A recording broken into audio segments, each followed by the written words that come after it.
तो चर्चा में आगे बढ़ेंगे उससे पहले आपको सीधी तस्वीर दिखाते हैं जहां पर राष्ट्रीय अध्यक्ष जेपी नड्डा क्या कुछ कह रहे हैं, सुन लेते हैं। वाली स्थिति थी। मैं ठीक बोल रहा हूं कि गलत बोल रहा हूं? पर्ची पर नौकरी लगती थी कि नहीं? नौकरियों के चलते लोगों को सजाएं हुई कि नहीं हुई? जो सत्ता में बैठे थे वो तकलीफ में आए कि नहीं आए?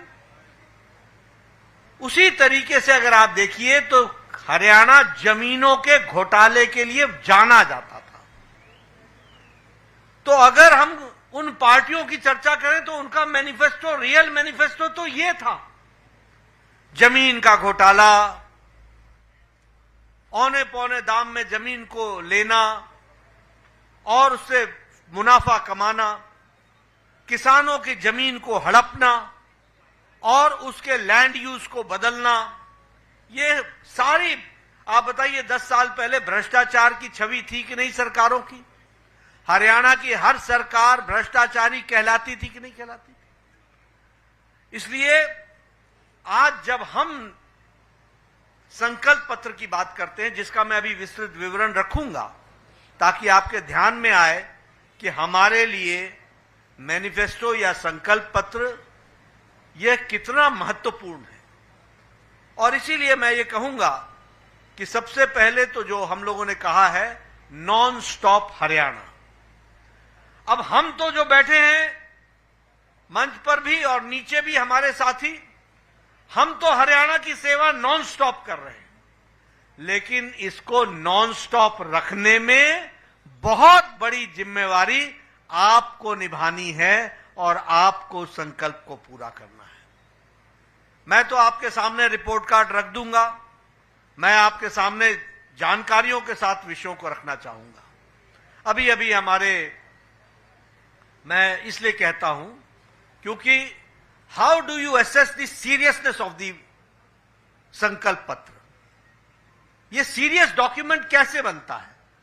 यह सीरियस डॉक्यूमेंट इस बात से बनता है कि जो कहा था वो किया है, जो नहीं कहा था वो भी करके दिया है, और जो कहेंगे वो पूरा करके देंगे, ये इस बात की गारंटी है।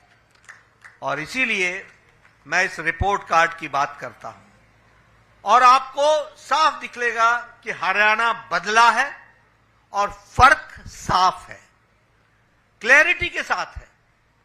और जब मैं इसकी चर्चा करता हूं तो पत्रकार बंधुओं से मैं निवेदन करता हूं कि वो मेरे आंकड़े नोट कर लें।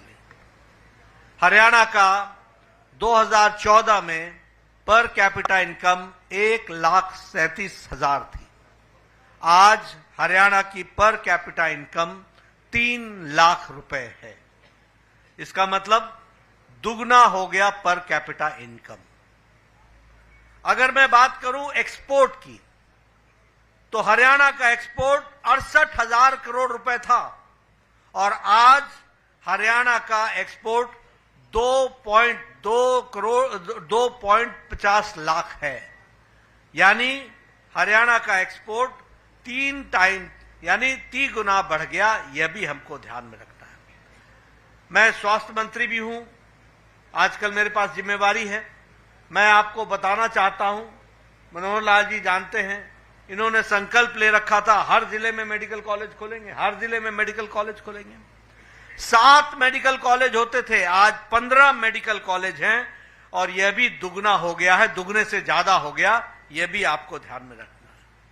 हमारे मेडिकल कॉलेज की सीट 700 होती थी, आज मेडिकल कॉलेज की सीट्स 2,185 हैं।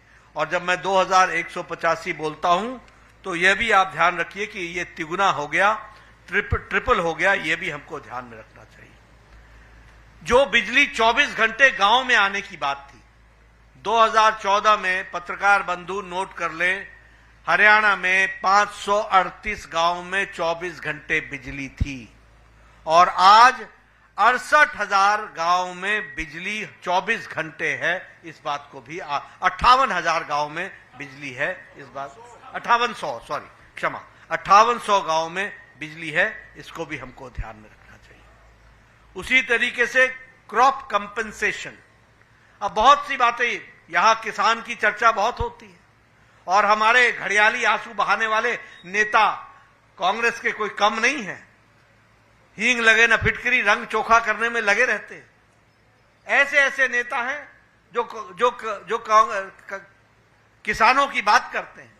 लेकिन मैं आपको बताना चाहता हूं कि जब कांग्रेस की सरकार थी तो क्रॉप का कंपनसेशन 1,158 करोड़ रुपए दिए गए और भारतीय जनता पार्टी ने क्रॉप के कंपनसेशन में 12,500 करोड़ रुपए दिए।